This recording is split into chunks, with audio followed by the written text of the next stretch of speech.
5 февралга карата күндүн маанилүү жаңылыктары, саламатсыздарбы?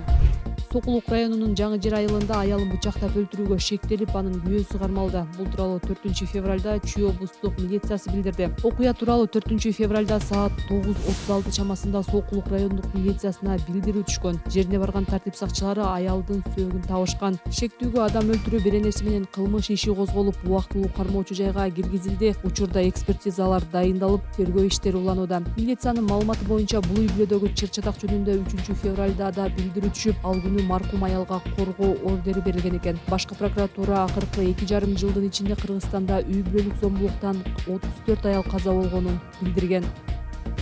Прокуратура былтыр ишкердик чөйрөдөгү мыйзам бузуулардан мамлекетке 1,6 миллион сом өндүрүлгөн. Өткөн жылы ишкердик чөйрөдө 463 мыйзам бузуу аныкталып, мамлекетке 1,6 миллион сом кайтарылган. Ал эми ишкердиктен түшкөн 498 арыздын 160ка чукулу канааттандырылган. Ошондой эле укук коргоо органдары жана салык кызматы жүргүзгөн 5000ге чукул текшерүү өтүнүчүнүн 500ü негизсиз деп табылып, 13ü артка чакыртылган. Дагы 31 ишкерлерге мыйзамсыз айып салынганы аныкталып, тиешелүү адамдарга чара көрүлүп, коюлган айыптар жокко чыгарылган. Былтыр эл аралык ишкерлер кеңеши жыл жыйынтыгын чыгарып, өлкөдө ишкерлерди жөнү жок текшерүү, басым жана мүлктөрүн мамлекетке алуу бизнес чөйрөсүнө терс таасир эткенин кабарлаган. Президент ишкерлерди текшерүүгө мораторий киргизгенине карабай, административдик кысым уланып жатканын, бул ишкерлер үчүн белгисиздик жаратып, алардын ишине кедергиси тийгизгенин белгилешкен.